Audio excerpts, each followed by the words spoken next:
Hey guys, day 3 of your at-home workouts. Hope everybody is getting outside today and enjoying the beautiful weather. Vitamin D helps make you happy, relieves some anxiety. But let's go ahead and get started. Before you get started with this video, actually, it's gonna benefit you to have maybe a broom for your pass-throughs or a mop or whatever you got lying around the house that is like a PVC pipe. It's also going to help if you're doing that white or yellow option to have something around this countertop height, maybe a table or your actual kitchen countertop. Also, it would benefit you to measure out about 50 meters. You don't have to. We've got substitutions for that, but remember, a meter is about a big step. And I think that's about it. Last thing, if you got a jump rope laying around, you can grab a jump rope as well for one of our substitutions for running. But go grab those things, and then we'll go ahead and get started. Once you've got that broom in your hands, you can go ahead and start passing that over and back. If you don't, just go ahead and start with those typical arm swings here. We'll get those shoulders loosened up a little bit.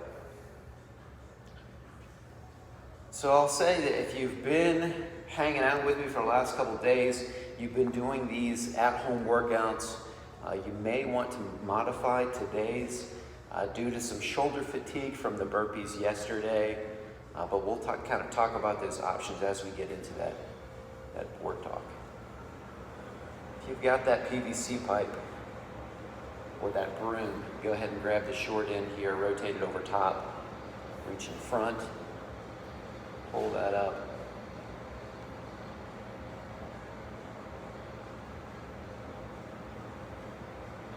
And then go ahead and grab that behind you. And we're going to pull up with this top arm here.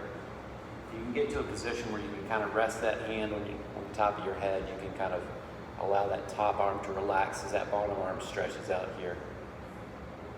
And go ahead and release with that top hand. Rotate it over the other side. As you're doing this in your living room, try not to hit your spouse with that broom. And then go ahead and release. Grab it behind you, pulling up with that top hand.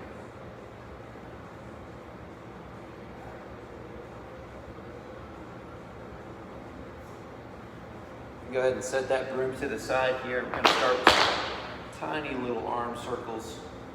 We're really going to need those shoulders to be warm before this one. Just let them get a little bit bigger. A little bit bigger. Really big arm circles here.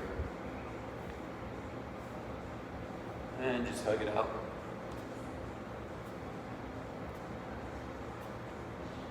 And then head in the other direction, starting really small. A little bit bigger.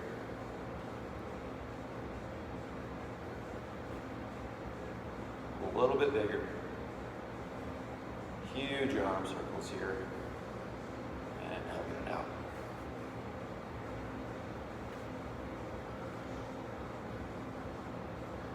All right, go ahead and take those hands down to the floor here. Walking out to that plank. 1, push up. Walking it back here into your forward fold. Walking out to the plank and then 2 push-ups. Feel free to do these from your knees if you'd like.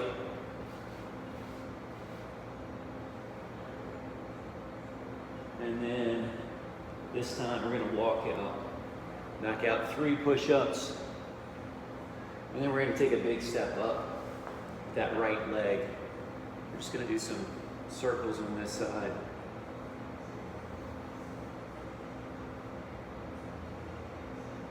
And then stepping back, switching sides here.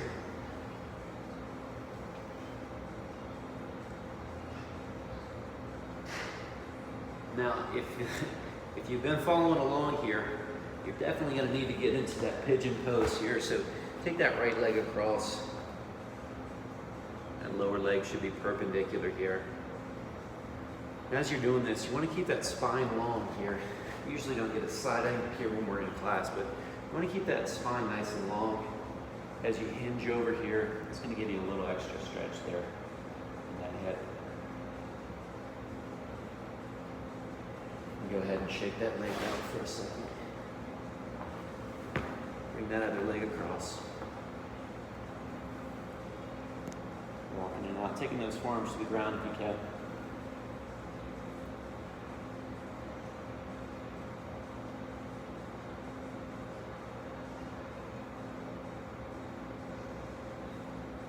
And stepping back to your plank.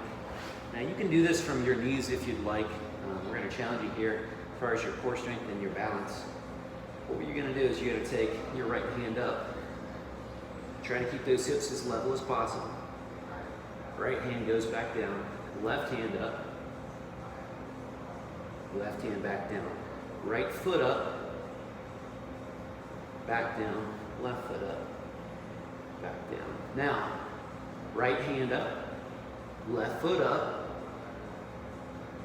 Back down, left hand up, right foot up, and then just one more time each side.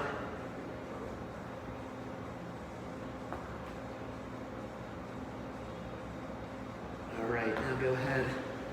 You're gonna go all the way down into the bottom of your push-up here. Spread eagle, arms just above 90. You're gonna take that right heel towards your left hand in this scorpion here. You're gonna take some deep breaths. As you exhale, you're going to try to get a little bit more range of motion by pushing through that palm, looking up that ceiling. Another deep breath here. As you exhale, getting just a little bit more. And then going ahead and switching sides here. Reaching out to that other side. Now, your tendency might be to want to kind of relieve some of that pressure that's building up in that shoulder by maybe turning your palm down or walking it up so you can get more rotation here. You don't want to do that. You want to keep that palm planted exactly where it is and then really dig into that stretch in that shoulder and that chest. So same thing here.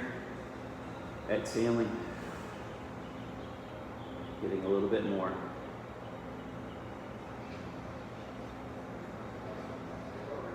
And then back center here, rolling up into that up dog. And then just getting to your butt any way you want to. With this next stretch here, you're gonna put your palms on the ground. Pinkies nice and close together, as close as you can get them. They should be closer than mine. I'm terrible at this stretch. But what I'm doing is I'm keeping those palms planted, and I'm moving those hips away. Now, as I start to feel that stretch in the front of my shoulders here, I'm going to push my belly button up towards the ceiling, and then I'm going to look up.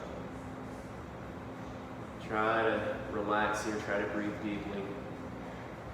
This is probably going to be more intense of a stretch for the guys that are watching here than it is for the ladies.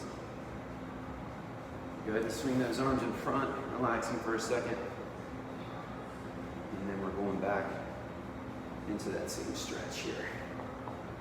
Scoot your butt away. Look out towards the ceiling.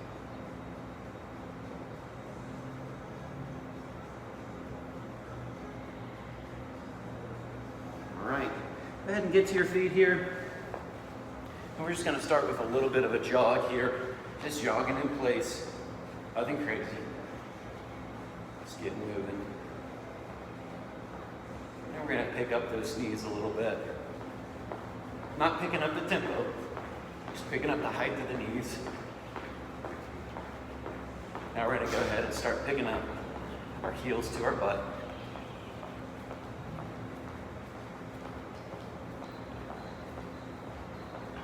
Now we're gonna find a line. Maybe you're jumping over a crease here in your flooring.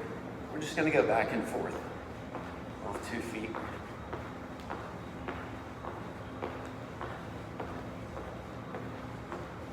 Now we're gonna go front and back here.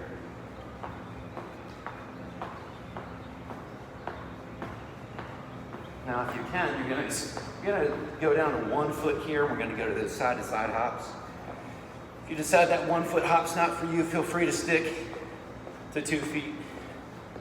Don't need much from this 1 foot. Just a little bit of time. Go ahead and switch to the other side.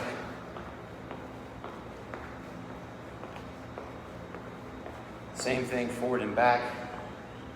Remember, this is not for you. 2 feet's good. And then the other foot.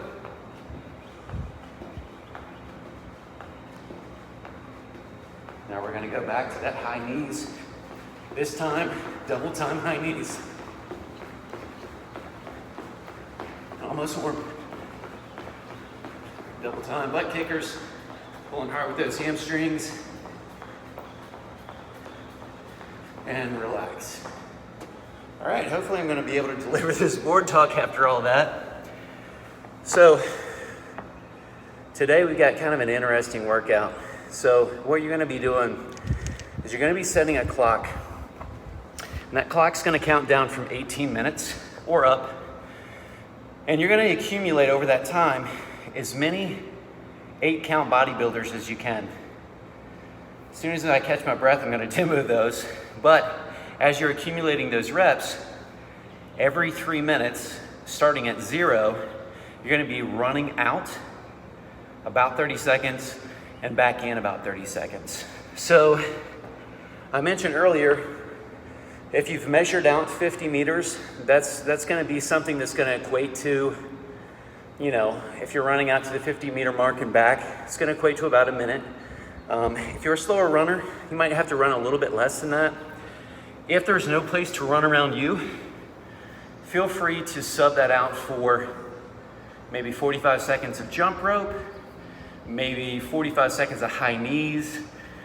If you decide to do that jump rope, I would not recommend you do double unders, especially if you're really feeling that fatigue from those 8-count bodybuilders.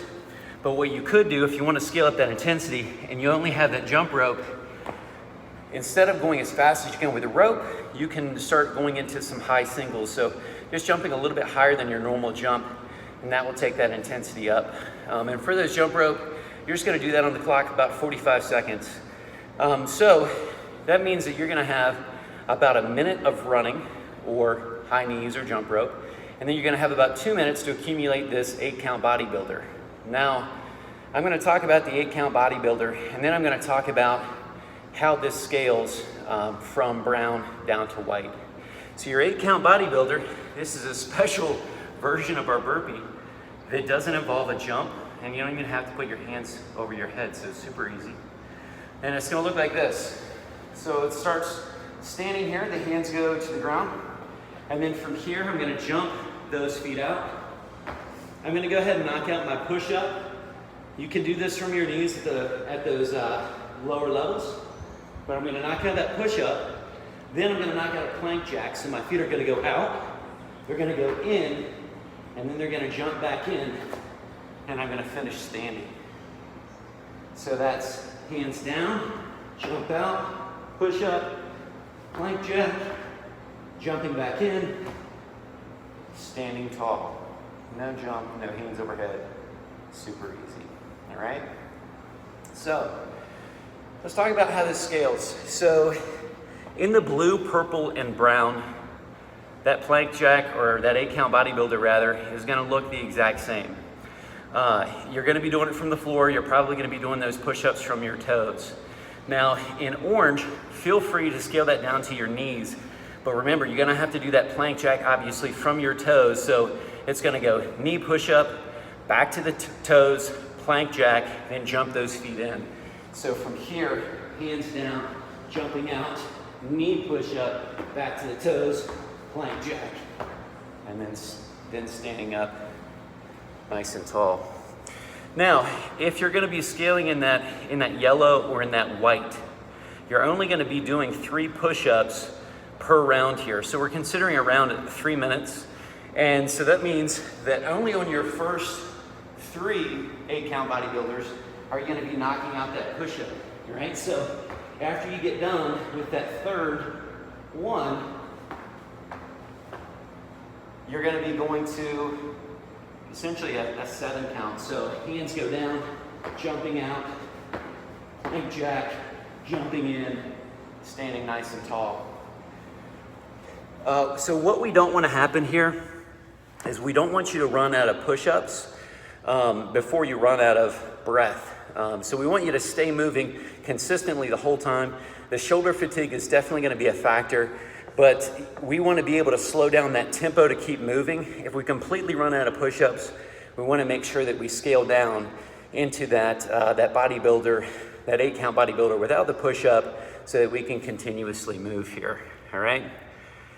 Now, also at the white here, you're gonna be able to do this 8-count bodybuilder from something about countertop height.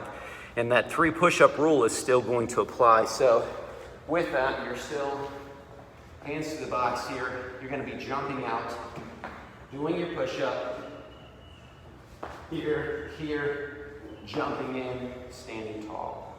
All right, so very similar movement. You're just scaling that height as far as your hand placement goes. All right, so knock this workout out. Let me know how many reps you accumulate here. Once you get in rhythm of that 8-count bodybuilder, try not to count all of those steps in the bodybuilder. It's just gonna confuse you. You're going to lose track of how many reps you're doing. And remember, if you start to run out of push-ups, before that run is anywhere close, then just slow down those reps so you can be consistent with that range of motion, all right? So every 3 minutes, you're gonna be running 30 seconds out, 30 seconds back. You're accumulating as many 8-count bodybuilders as you can over the course of that 18 minutes, all right? Looking forward to seeing how you guys do in this.